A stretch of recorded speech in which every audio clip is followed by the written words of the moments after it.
A very warm good morning to all the participants.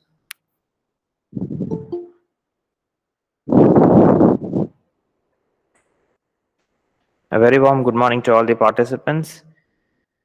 We shall start the session in another 5 minutes.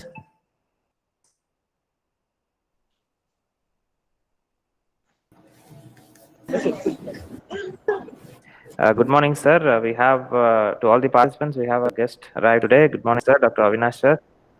Very good morning, sir. Very good morning. Thank you. Thank you for inviting me.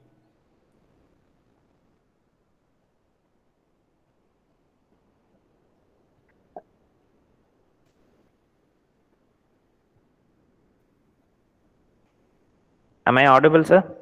Yes, yes.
Once again, a very warm good morning to all the participants. Let me start this day with the day and the session with a quote. The best preparation for tomorrow is doing your best today. So with that, I would like to welcome the gathering. For that, I request Dr. Renuga, Head Department of Computer Science of our institution, to deliver the welcome address and welcome the gathering. Ma'am, please. Thank you, sir. Good morning to all. I take the privilege to welcome our chief guest, Dr. Avinash Panwar, Associate Professor, Head Department of Computer Science and Director, Computer Center at Mohanlal Sugita University, Udaipur, and all the participants from the other colleges, staffs, and students are welcome all for the webinar on innovative digital teaching methodology. And he has completed the PhD, MTech Computer Science and MCA, and he has the 18 plus years of work experience. First, he was working as an associate head Department of Computer Science and director, Mohanlal Sugita University, Udaipur, from June 2018 to till now. He worked as a registrar at Sri Padmavat Singhahina University from 17 to 2018, and he worked as an assistant professor, Department of Computer Science, Sri Padmavat Singhahina University from February 2009 to 2017. And he worked as a faculty and training and placement officer in Mohanlal Sugita University, August 2005 to January 2009, and worked as an HOD Computer Science, Aishwarya College of Education, Sansasta, from March 2005 to July 2005. He worked as an IT in charge and faculty computer science in Bhopal Nobles PG College, Udaipur, from July 2001 to February 2005. He has research supervisors for 14 candidates. He has publications in various national, international level journals, and he contributed to the book as well. He has attended various national, international conference, workshops, seminars, and training, and he has received many awards and achievements during his academic studies and career. So I am taking this opportunity. I hope I wish that webinar will be very useful to you and for welcome all once again. Thank you for this opportunity, sir, and welcome once again, sir. Thank you.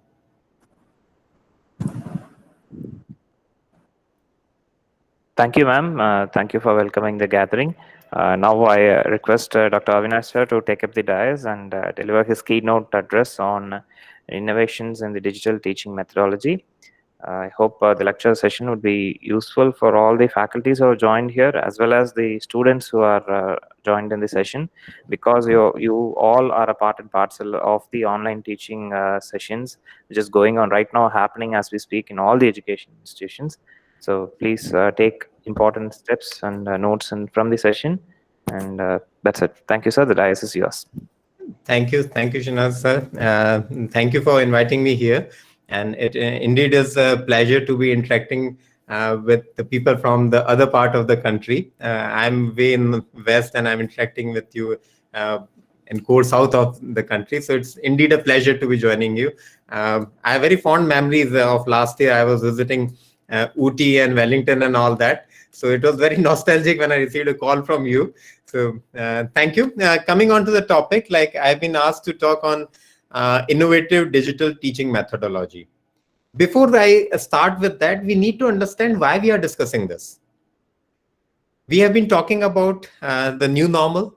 The pandemic has given us an opportunity to stop and look back and introspect at what we have been doing.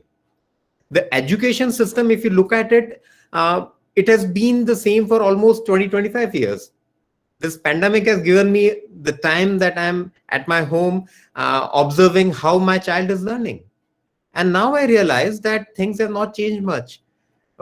Even 50% of the curriculum, what we used to study in our 10th class, the same is being taught now.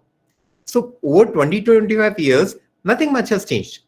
And now this has been the time wherein the new education policy has been launched. So if we go ahead with the traditional way of teaching, I think we will not be able to do justice to the new education policy that has been launched very recently. Secondly, the world is changing, the challenges are changing, the scenarios are changing, and if we don't change our way of learning, we'll be left behind. Today, we are standing somewhere in the global ranking because of our intellectual strength. IT industry is one of those major aspects. You look at any of the world's best university and you will find best of Indian brains working there. And this is because of the Indian education system. Now, this education system or this strength of ours is gradually depleting. You will find that number of Indians working in these prestigious institutions, they are gradually declining. The reason, or it rather reflects that we are not being abreast with the latest things happening in the world. So if I talk about innovative digital teaching methodology, it is important from both the perspectives. You need to understand who are the stakeholders. Students, teachers, management, parents, all are the stakeholders into this process of learning, teaching, imparting knowledge and all that. So we need to understand that digital education is basically the innovative use of digital tools and technologies during teaching and learning. And in fact, we have a term for it. We call it as technology enhanced learning or e-learning. Exploring the use of digital technologies has many advantages. It gives educators the opportunity to design engaging learning opportunities in the courses they teach, and they can take the form of blended or fully online courses and programs. Now, I have used certain terms which I'll be elaborating upon, but before we go ahead, you need to understand that there are three fundamental pillars of teaching. They are content delivery, evaluation or assessment, whatever you call it, and feedback. And if I talk about digital technology, it can be incorporated in all these three domains for effective teaching and learning. And this is the focus of my presentation today. I'm going to talk about what are the digital technologies which we are going to incorporate or which can be incorporated for content delivery, assessment, and feedback or discussion forum. So these are the three aspects which I talk about. You need to understand that of late, the form of education has changed. The form of content delivery has changed. Now what we are talking about is an inquiry-based learning system. You must be inquisitive that what is inquiry-based learning? So it is nothing but an approach to learning that emphasizes the student's role in the learning process. Traditional education was one-way communication. The instructor was coming, they were delivering certain content to you, and at a later stage, you were having some questions and likewise. But now we are saying that content delivery cannot be done independently. Student has to be part of it. So inquiry-based learning focuses on that. Let's say the teacher is telling the students what they need to know, and students are encouraged to explore the material, ask questions, and share ideas. So it would be a interactive mode of learning. We have always said that any mode of learning, it becomes good when it is interactive, but you need to give a formal shape to it. We were contradicting ourselves in our traditional approach. We were adopting a instructional based pedagogy. At the same time, we are expecting it to be, let's say, two-way communication. So it was against the basic essence of it. And that's why inquiry-based learning has become very popular. And it has been explained through 5 E's. Normally, we say 5 E's of inquiry-based learning. Now, what are these 5 E's? The first E says engage the student. If I talk about a traditional class, I'm not engaging my student, because what I do is I come to the class, I start delivering, depending upon the topic which I am comfortable in, or if I feel that this is best for the student. So all is depending upon the instructor's judgment. Now what we want to do is we want to engage the student. In this phase, it focuses on mentally engaging students by capturing their interest and giving them an opportunity to demonstrate their prior knowledge, or rather, instead of knowledge, I will say their understanding or their perception. Knowledge is easy to give, but perception is hard to break. So as an instructor, I need to understand first that what is the knowledge level, what is the understanding of my pupil, and what is their perception. And then only I'll be able to do justice to my presentation or content delivery. Second E is explore. Again, as the word itself emphasizes, it focuses on facilitating activities that gives the student the opportunity to explore the concept, the skills, and it allows them to engage with the problem. You need to visualize it. Let's simply say I am teaching trigonometry. So let them explore that what are the practical implications of it. So instead of me going to the class and simply saying this is the formula, these are the angles, and this is how you derive this solution to this problem. Rather than I take them to a practical situation, I say that I want to throw the ball to the maximum possible distance. What should be the angle? What should be the velocity? And what is the relation? So I'm practically associating. Let them visualize. Let them explore that how they can connect this concept to real world situation. So we need to explore the situations which demands this. Bakery items, beverages, and bakery items. Okay, I think somebody. That's a technical. Okay, I'll continue. Third is explain. As we have said, you have engaged the pupil, you have made them visualize the situation, what they are trying to associate with. Now you explain the concept to them. So now the perception is easy to break, concept is easily comprehended by the student, and they can relate it. We have done three things now. We have opened the receptiveness of the student by engaging them. Number one, so now student is ready to learn. Number two, explore. We have given a background to the student, so the student knows that whatever he or she is going to learn, where he or she is going to utilize it. So that question mark, like I always had the question mark when I was learning things, that what is the use of it? But when you explore it, student is clear that why he's learning or he or she is learning that concept. Then you explain the concept to him. Once you explain the concept, then comes the fourth E, that is elaborate. Elaborate means whatever you have learned, now you put to practical use. We have taught you the concept. We have made you understand where it is to be done. Now you practically implement it and see how it works. Then and then only the queries will come in and people will try to ask questions. So, now you are creating an ecosystem which is actually creating inquisitiveness and two-way communication. So now once the student works onto it, they have many queries in mind, and that's why the learning becomes more engaging.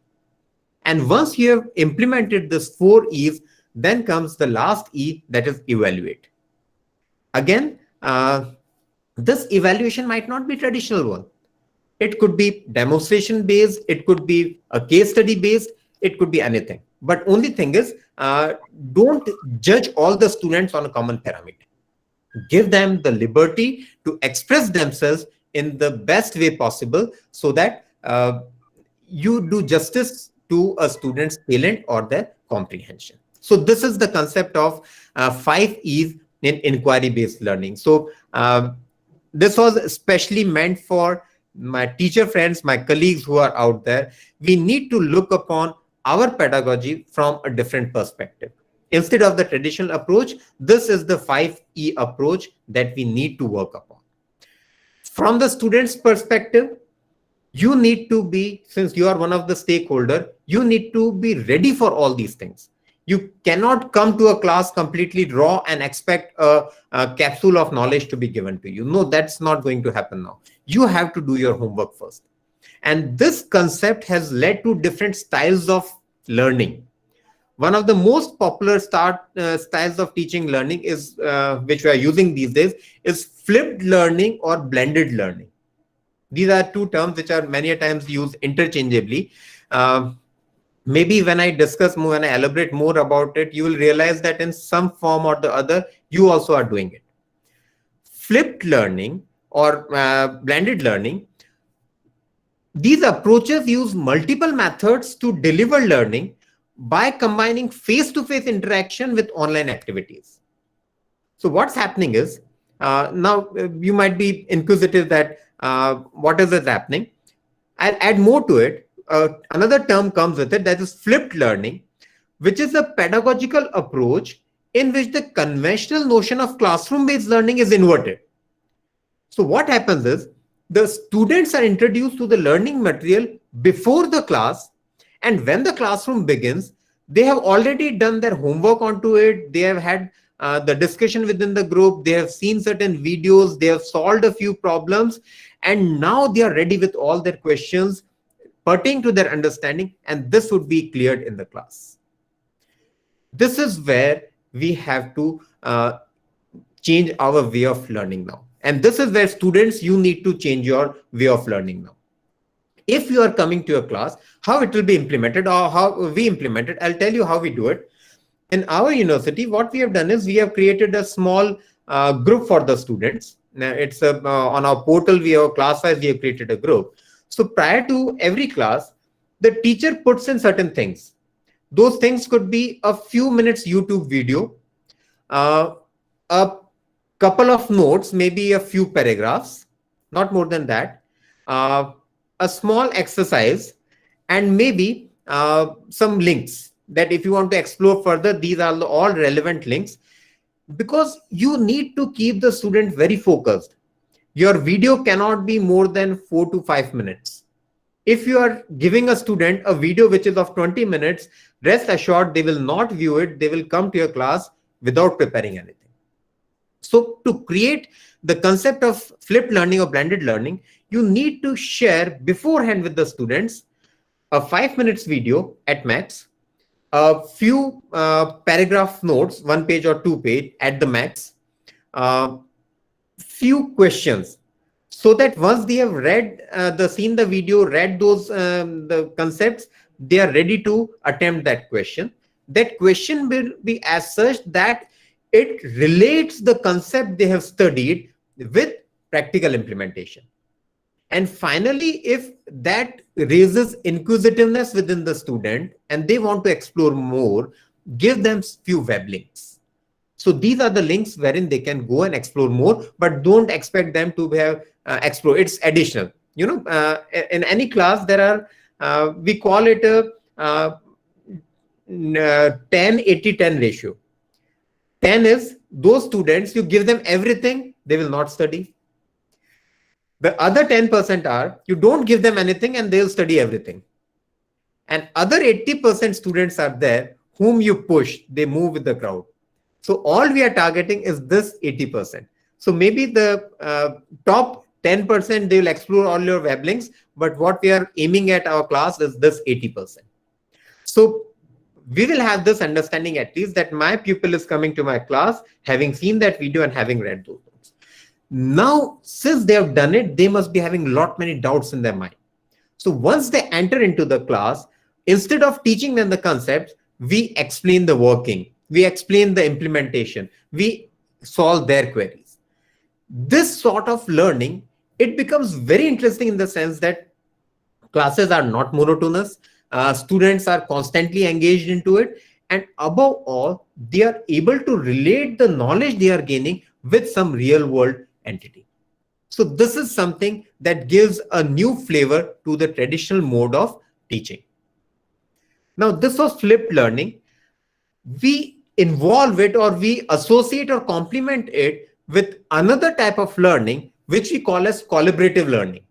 Again, the name itself suggests what is collaborative learning, that you are learning in collaboration. But try to understand, it is not the traditional peer learning, that within the peer group you are discussing and learning. When I talk about the collaborative learning, you are talking about a global connect. What we are doing right now is a collaborative learning. I am from a different institute, from a different background, and I'm interacting with a group which is from maybe altogether different background, but we are sharing experiences. And maybe over a period of time, we'll start working together. Maybe I will implement my pedagogical style into your institution. So maybe there would be one common class wherein my students and your students, they are connecting online on a common platform. Like a normal class, we say it's a class of 40. So 40 students from your institution, 40 students from my institution coming together. We are discussing the concepts. You share your experience. My students share their experience. I act as a moderator. This is the collaborative learning. Let me tell you how I have implemented it in my institution. I'm from computer science background. So I'll talk a bit in context of computer science, but I think even people from other background, arts or commerce, or maybe from bio or other background, they'll be able to relate to it. The concept was that we were trying to develop an evaluative system for the students. We thought that let's design a software through which we can evaluate the students from multiple perspectives. I said that evaluation, there shouldn't be a common yardstick for everybody. So we wanted an evaluation system wherein, depending upon the student's comfort level, they could opt for one type of evaluation. So in system development, whenever you're developing a software, there are few phases. If I talk about very fundamental phases, there are analysis, design, and development. There are a few more, but I'm keeping it short. Analysis, design, coding, and development. So what we did was, we created 3 teams. The analysis part was done by students from my institution. The design part was done by students from University of Nebraska, USA. And coding was done by students from Wisconsin's University, USA again.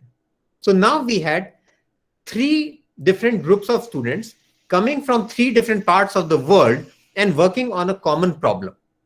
So how it went was that we created a common platform. Then the time zones were a challenge, language was a challenge, the mode of instruction was a challenge, because pedagogical implementations are different in all the institutions. The way we were teaching was different in our institution as compared to there.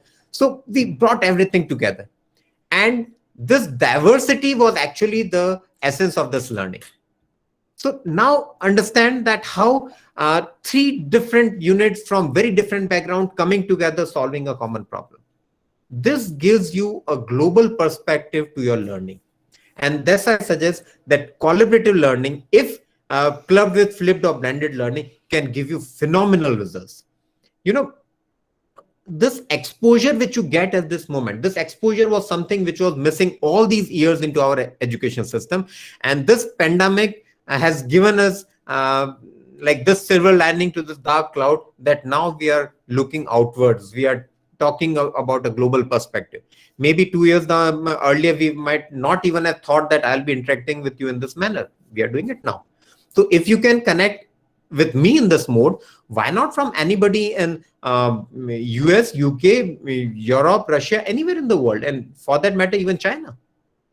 This is the way, or this is the collaborative learning I believe we should all look upon. I'm talking to both teachers as well as the students. There are so many student groups out there. Don't wait for your teachers. Students, I'm addressing to you. Don't wait for your teachers to come up with this idea. Go out there, discuss with people, discuss with different student groups, and you can have your own platforms for doing this. There are tools also. I want you to remember a few terms. There are certain tools from Solstice Technologies. There are Trello boards. These are all applications. These applications are actually meant for this sort of a collaborative learning. I'll try to write it in the chat box so that you see all these names, or you don't have to take notes for it. So I'll just write down these basic names here. One is Solstice Technology. Why I'm writing this is that it will give you an opportunity to go and explore on net. So you will see more about it. We have got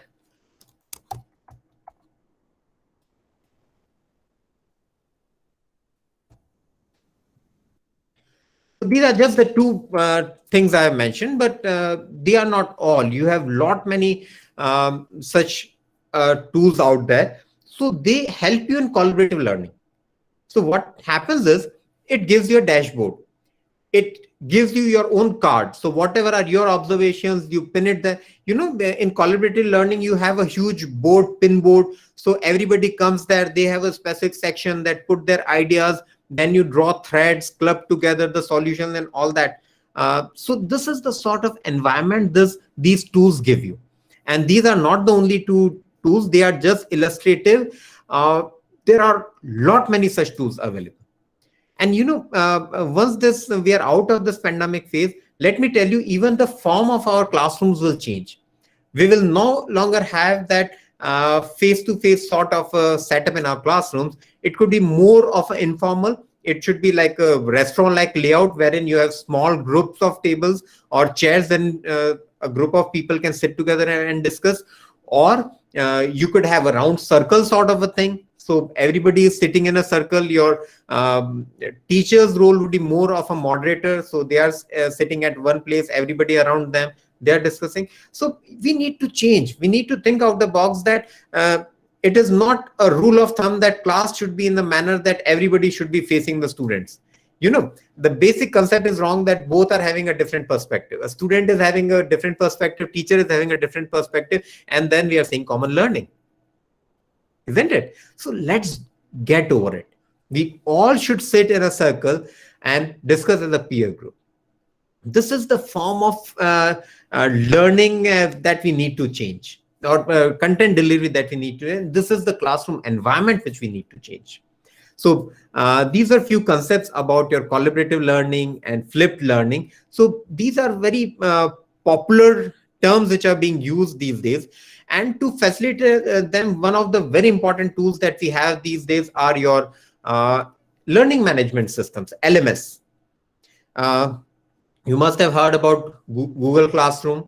Moodle, for that matter, is one of the excellent LMS. But again, learning is a bit typical. If you work with Moodle, I'll write the name here. Moodle is definitely a very comprehensive tool, implementing many features and everything. But the learning curve is a bit steep, especially for the teachers. For the students, it's not difficult, but for teachers, you need to practice it first. Google Classroom is much simpler as compared to Moodle. So these are the LMS.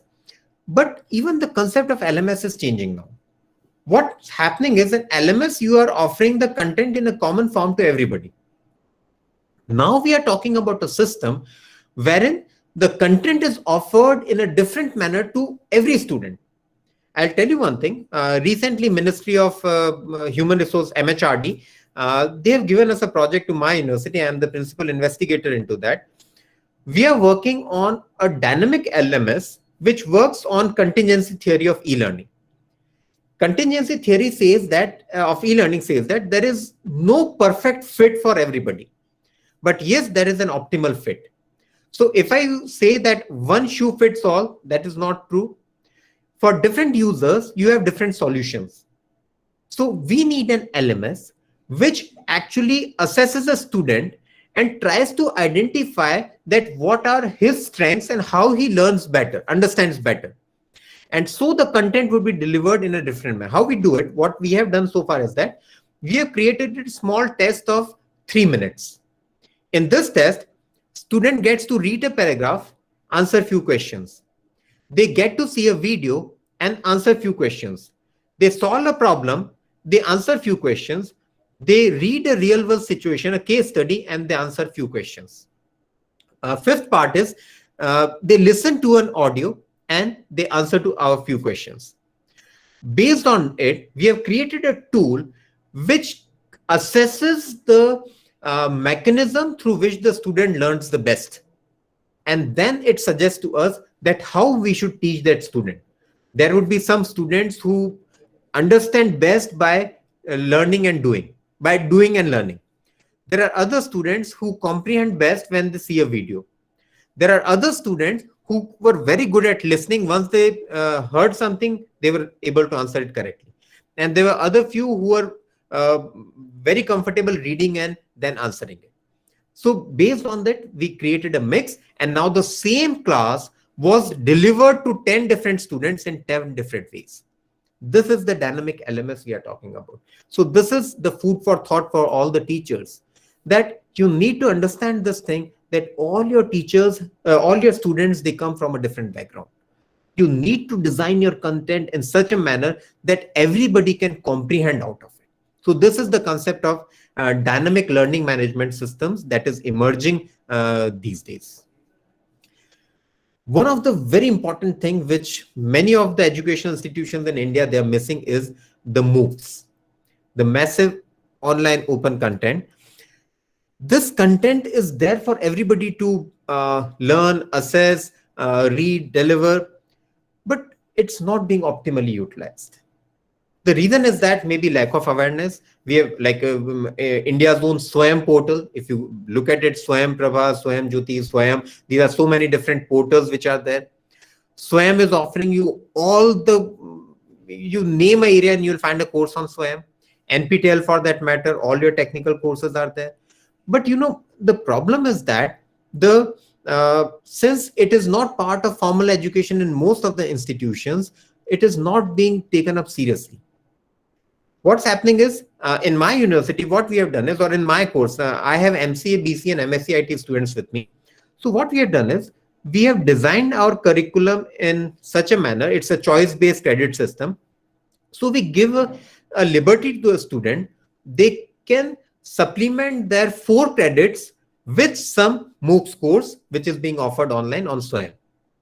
So now what happens is, student has the choice to opt for a course. Let's say somebody wants to go on bioinformatics, or let's say they are working upon, they want to work upon gene mapping. Again, you need computer experts into that with some background knowledge of biology or genetics or something. So now what's happening is, since I don't have the expert teachers to teach them genetics and things, biotechnology, bioinformatics, so they take a course on Swayam. So once they clear that course and give us the certificate, I'll give them 4 credits in their paper, in their course.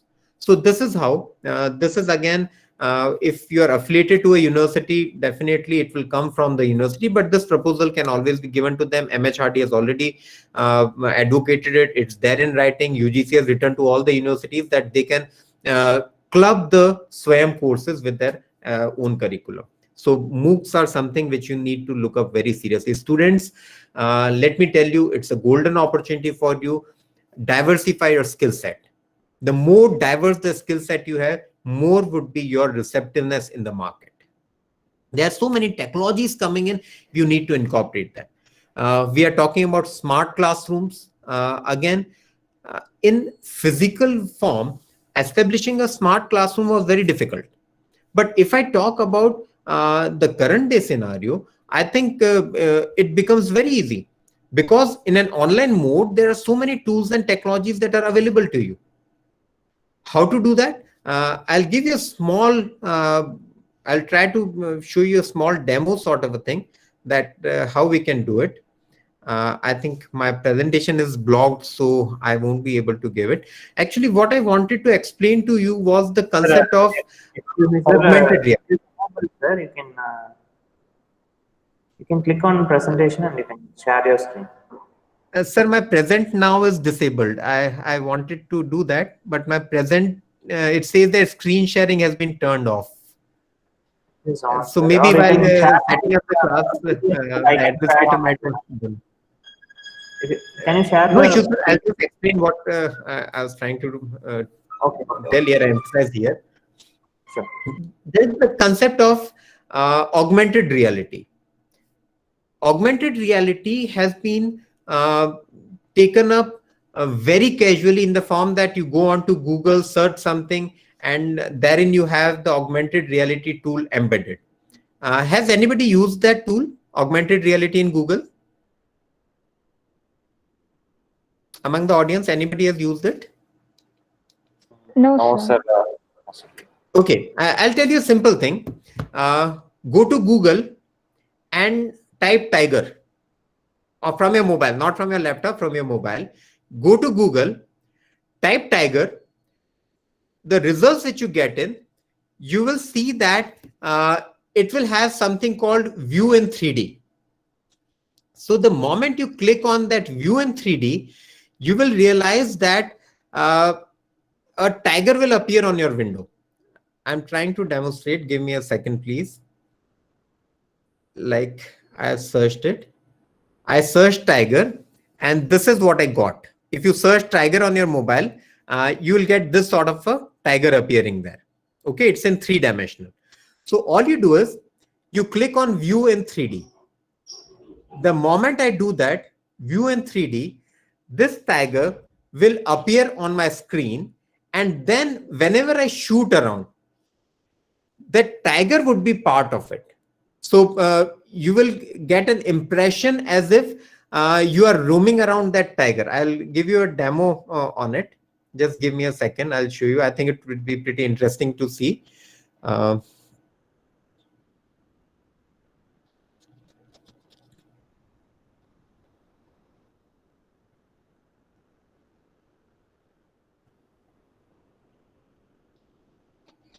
These are very simple technologies, but they bring so much variety to your teaching that teaching becomes fun, actually. So that is the core idea, actually, implementing some fun component into learning.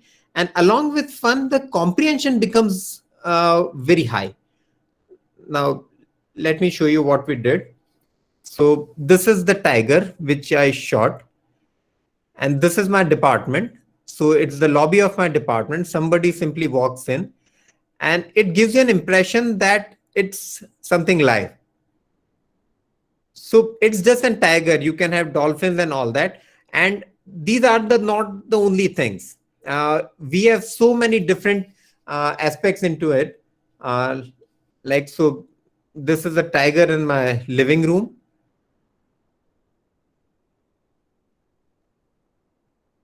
You actually feel as if you are in front of the tiger. It is so clear, it is so realistic that you feel as if you are standing face to face with the tiger, and you are implementing your real background with it. So what's happening is you have a 3D object and you film everything around you. So now it's not only restricted to tigers.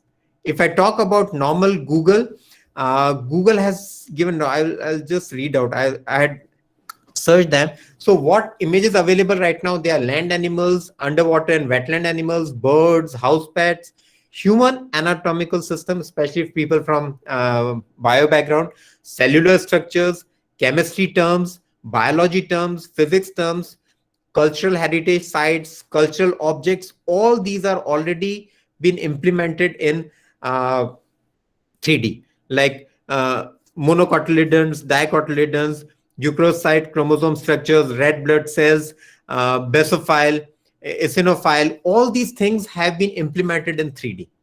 Now, just imagine you are creating a class wherein I come in and show it to you in the form that this specific structure is there at the center of the room, and I'm moving around telling the student, okay, you looked at this bond, this is this following bond, these are the two chemicals coming in, this is how structures are interlinked.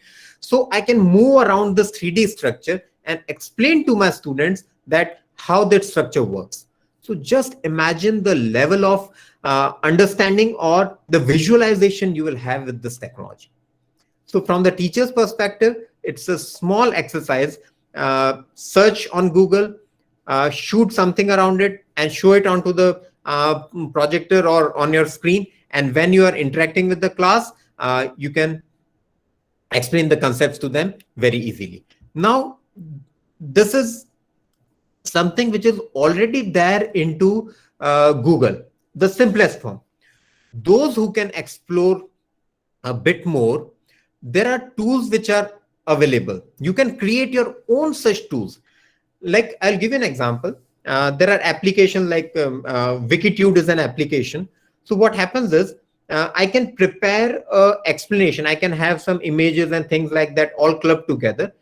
And when any of my student takes their mobile and highlights it on your textbook, suppose I'm teaching the DNA structure to my students.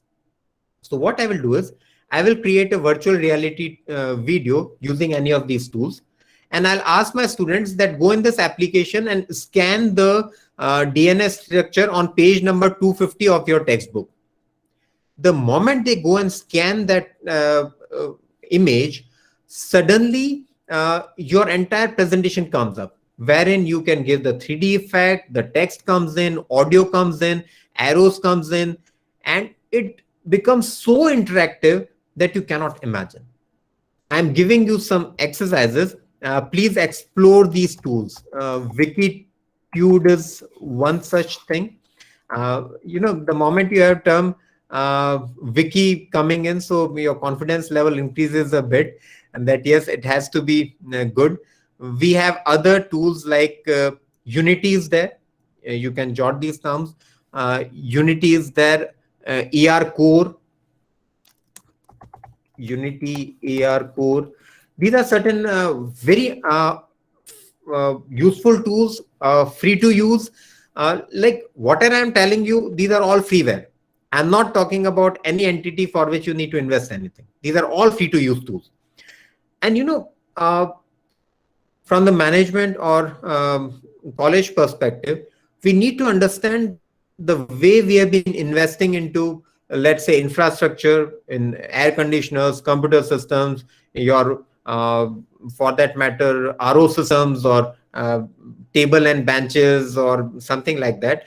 That ways you need to start spending on online tools also.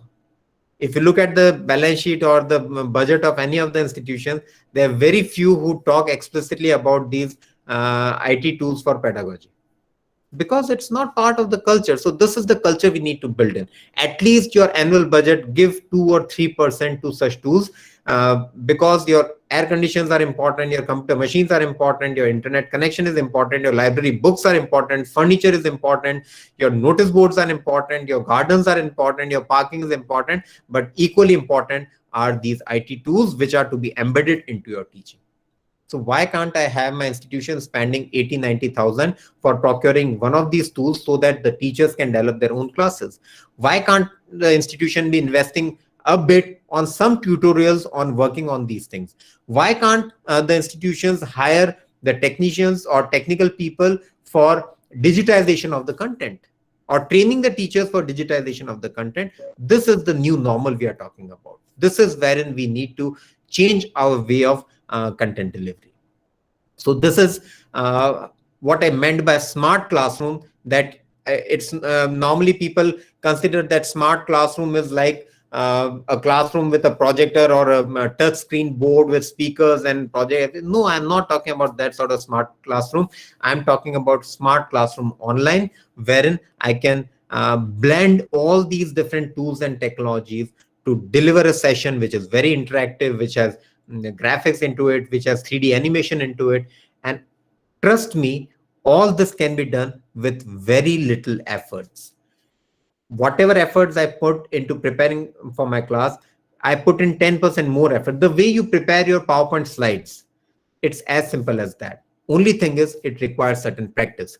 And students, it's for you to also show your mettle.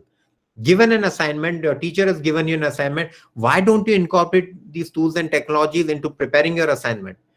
Include all these tools like Wikitude, Unity, AR Core, virtual reality. You must be playing VR Chat is a wonderful playing platform. Why don't you create some lessons out of it? Why can't you create a case study out of it? Why can't we use that animation for representing some academic content? Try all these things and make a habit of using these digital tools, because you know it. Your confidence level will improve with your habit of using it. If you use it once in a while, you will always be apprehensive whether this technology will work or not. You know, after the first lockdown, like being into the computer science department, I'm serving the entire university for online, or I'm facilitating the university for online content delivery. We did our first webinar, I think in first week of April, and I was so apprehensive that what will happen in that webinar, like whether things will work or not, whether the system will collapse or not. And at the time, the most convenient tool was Zoom. So I was using Zoom for that. I was so apprehensive. But when I used it twice, I became so confident. And as of now, today, you tell me at any moment, at any sort of a event to be done online, I'm ready with it. Because we have grown, we have learned through experience. We have done so many webinars now that we have confidence that what problem can come in and how to resolve it. So this is the confidence which you need to imbibe into yourself, and that will come through your practice. So this is, I'll urge upon all the students and teachers, please try to use some of these tools that will give you a lot of confidence. So this was one pillar which I have focused mostly upon because it is one of the most important pillars of learning, that is content delivery. The second important pillar is your assessment. How do we do it? As I mentioned, that if you're evaluating somebody, we can no longer go for a traditional mode of evaluation that you have got 8 marks out of 10. Your evaluation has to be more analytical now. It should be supported with analytics. So if I say that the score of my student is 8 out of 10, I will have a diagram with it that says that my student was comfortable, or he scored 20% mark in fundamental questions. He scored 15% marks from the direct book questions. He scored 10% in the applied questions.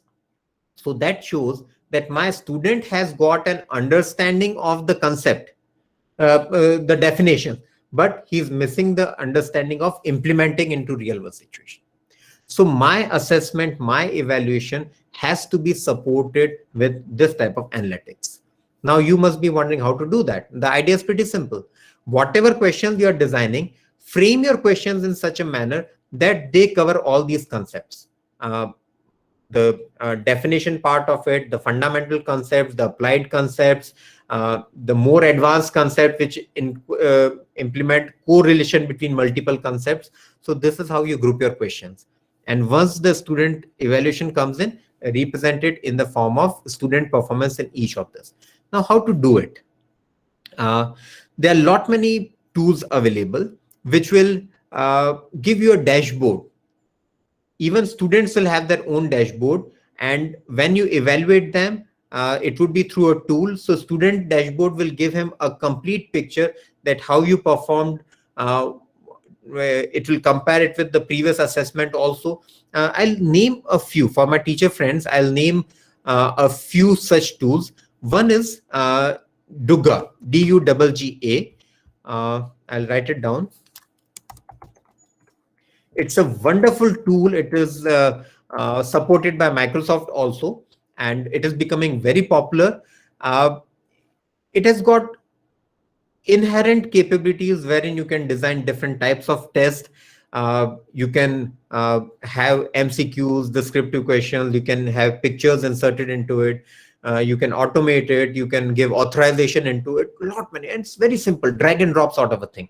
So learning curve is very flat here. You'll learn it very easily. So Dugga is one tool which I'll want that you all should try.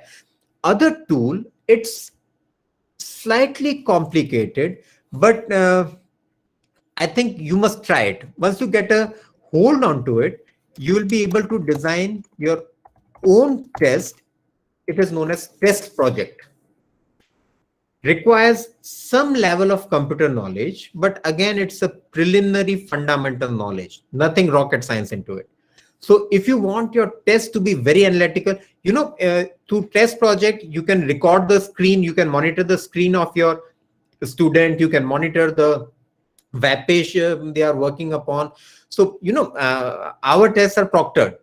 So what I mean to say is, if you want to create a proctored evaluation, go on test project. With little bit of tweaking, you'll be able to create your own assessments, which will let you create this type of test. So Dugga is Maggie type, ready to serve, put in hot water and it's cooked. So just drag and drop and your test is ready. Test project, it's like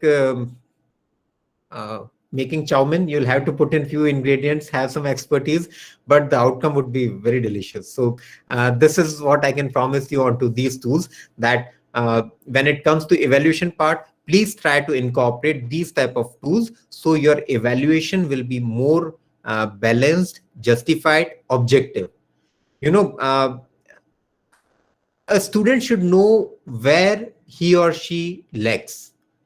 Unless and until they know their weak points, they will not be able to grow on that. That's why I'm emphasizing that our mode of evaluation needs to change. So please try to use, again, let me tell you, whatever things I'm mentioning, these are just for illustration purpose, that similar tools, n number of similar tools are available. But I'm naming a few because I don't want you to bombard with so many things that you end up with not experimenting with anything.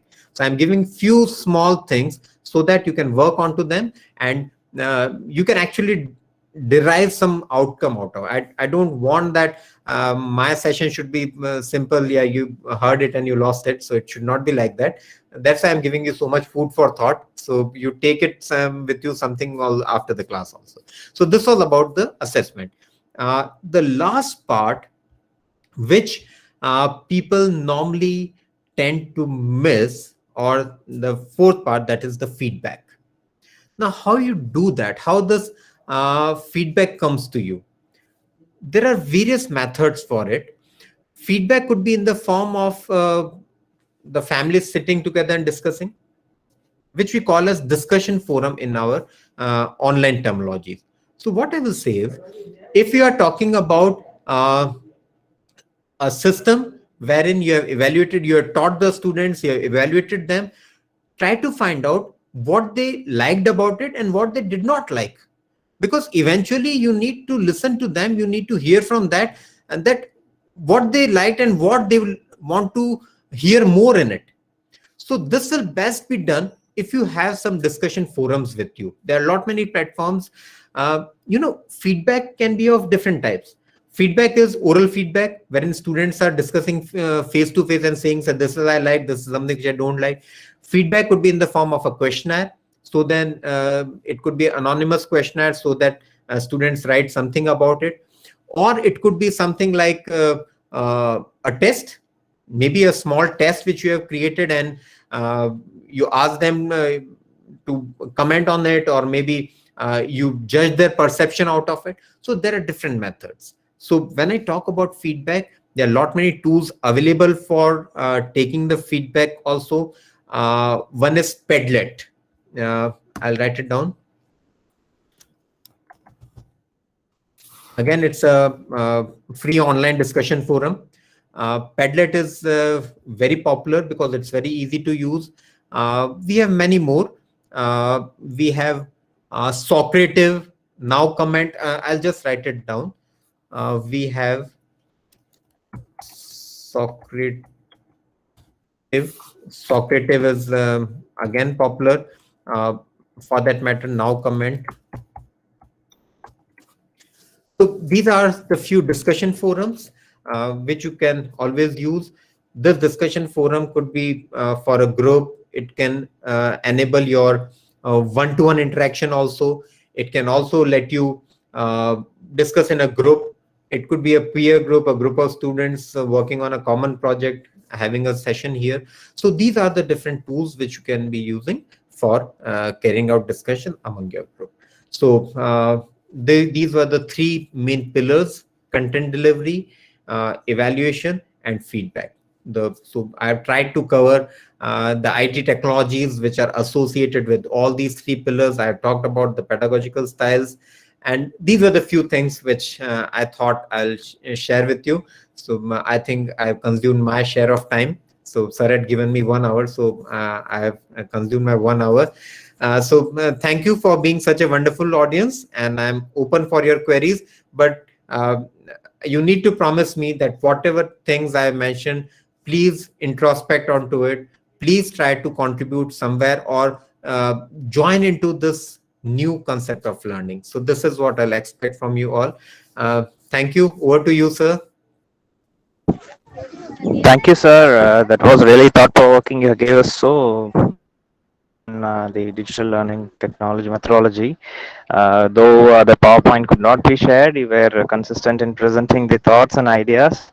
So big thanks for you on that. Let me start the discussion with my own questions. I have two questions to be asked. One is related to the flipped class you were mentioning. So this flipped class is being planned. The framework itself is being planned based on the fact that students would be responding on 100% scale, right? Like viewing the video, going through the lecture notes before coming to the class. But on the real scale, real-time scale, is it actually happening? If so, how come faculty manage the shortcomings? Like out of a class having 40 students, nearly 5 or 6 students are responding perfectly, but the other students are like they're like no segregated or not responding to the faculty in, per se, like viewing the video or doing the activities. In such cases, how to orient them and how to bring them together? Sir, in fact, you've answered your question yourself, because you said that out of the class of 45 or 6 are putting in the efforts. So these are the opinion leaders for your class. Now, how the class starts? These are the 5 students who have done their homework. Now, your class starts with their experience. So I know the remaining 35, they have not done their homework and all that. But when you listen to the experiences of these 5 students, they are learning. So rest assured, sir, in a class of 40, you will not have all 40 coming prepared every day. But trust me, you'll always find 5 or 6 students who have done their homework. Most of the times, these could be the 5 or 6 common students, or over a period of time. Be patient with it. Instead of blaming the students, you are useless, you're not doing anything. Tell them, okay, you have taken the easy way out, so you are the bench warmers. So what I do is, in my class, I say that we have 3 types of people. We have opinion leaders, we have opinion seekers, and third are the bench warmers.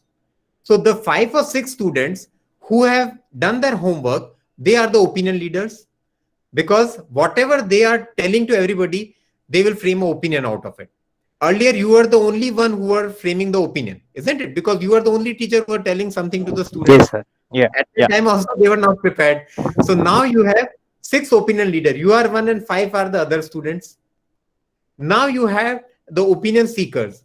So this 5 students are the 10%. I mentioned 10% would be there who will put in all their efforts. There are other 80% who will be the opinion seekers, sir. So whatever you all are discussing, they will be grasping it. And there would be another 10%, sir. You do anything for them, they will not gain anything out of. They are known as the bench warmers. So do one thing, sir. Classify your students that every day whosoever comes, okay, the opinion leaders for my class today are these 5 students. So they get the medal that yes, my efforts have been recognized. The other 5, you need to tell them you are the bench warmers because you are not listening to anything. You do that in your class consistently for 10 days. Trust me, the class will become highly responsive over a period of time. Actually, I've been doing it for almost 1 year now. And I have learned through the tough way. I have gone through the same phases of frustration and times that I really wanted to give up. But trust me, my persistence has paid. And as of now, students are doing really well. Yeah. Yes. And next thing is how to we are handling remedial classes now, so for slow learning students. So first, before the start of the class, in case of flipped class, we will be classifying the students based on their pre-assessment tests and all. So for after identifying a slow learning group of students in the remedial sections, what are all the things we could positively utilize rather than providing the repeated lectures or simplified notes? Is there any other methodology which we can follow to make them more easily understand the concept much more easier in a short period of time? Because in a scheduled dates, we don't get much time to focus on the remedial classes as well as the slow learners, because usually those sessions would be planned intermittent right after the exams and before the start of the next exam session. So we don't get time to focus on them. In that case, how to focus on them in a short period of time with an effective methodology? Sir, I'll answer it in terms of 2 strategies. One is a long-term and persistent strategy, and one is a short-term strategy. Because if we are just in a situation that we have just 15 days left and students are to be promoted next semester and all that, in long-term strategy, the evaluation should be as such, as I was mentioning, that you need to do some analytics onto the students' evaluation where they were lagging. Were they lagging onto the fundamental concepts? Were they lagging on the reading part of it? That means the definition part. Or were they lacking on the implementation part?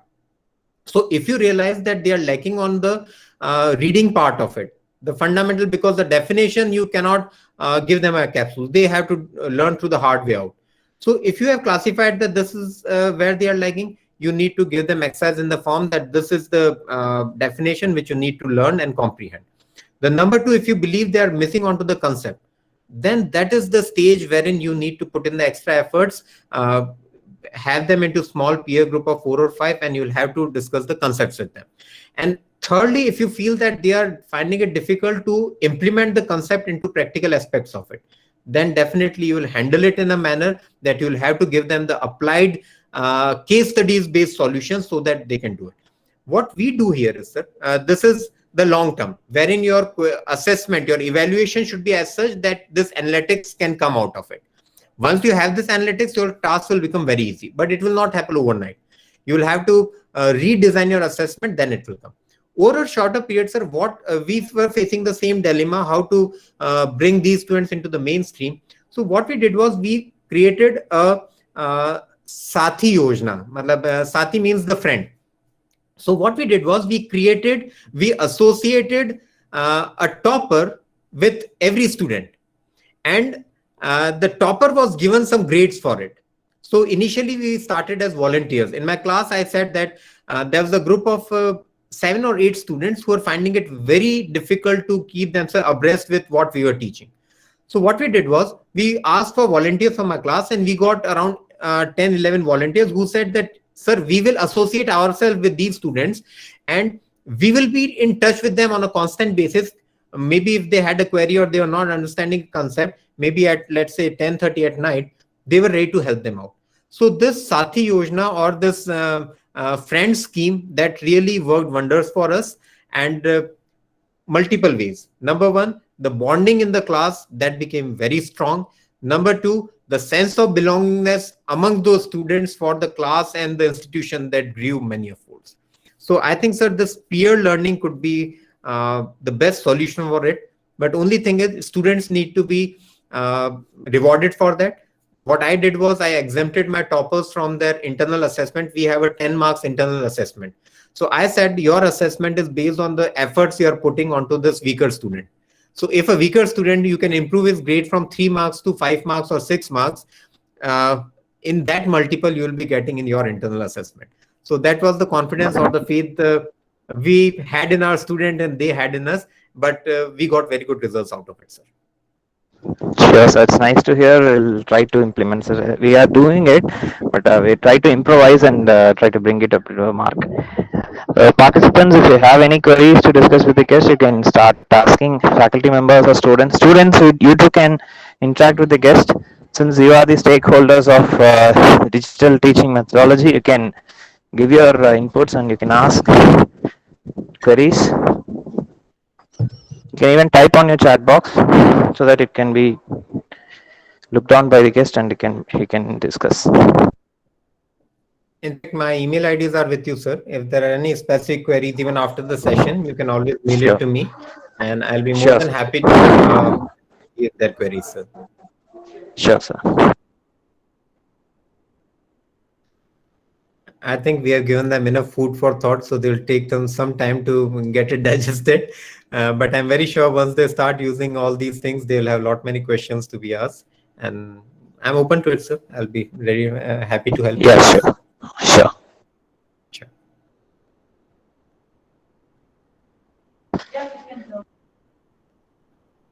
Yeah, well, I've received few questions from the YouTube chat box, sir. I think I Okay. can consolidate it and I can share it to your email ID as well as participants in the later course. Absolutely, absolutely. Sure, I'll sir. be Sure, available, sir. I'll be happy to help, sure, rather. sure, Sure. sure, sir. So that's it for discussion round. I now invite Dr. Juliana, Head Department of In- Information Technology of our institution, to deliver the vote of thanks. Yeah, thank you, sir. Good morning, all. I'm humbled to thank our chief guest, Dr. Avinash Panwar, who was kind enough to share his thoughts on innovative digital teaching methodology and make it is a useful one for each one of us. And I also thank each one of you who have participated in this webinar during this pandemic situation and make use of the time well spent. Thank you, sir. Last but not least, I thank the management, principal sir, CO sir, deans and heads of our institution for their support. Thank you all. Thank you, sir. Thank you, ma'am. Thank you so much. Thank you so much.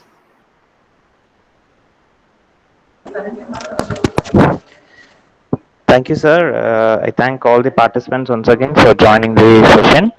The feedback link will be posted shortly on the chat box. You can fill the feedback and submit it promptly to receive the certificate. The platform will be open for another 5 to 10 minutes for you to fill the session. Participants who have joined in the YouTube live session, you can also look out for the chat box for the feedback link. Kindly fill the feedback form. Thank you all for joining today's session. Looking forward to meet you virtually or even part physically in the future events. Thank you one and all.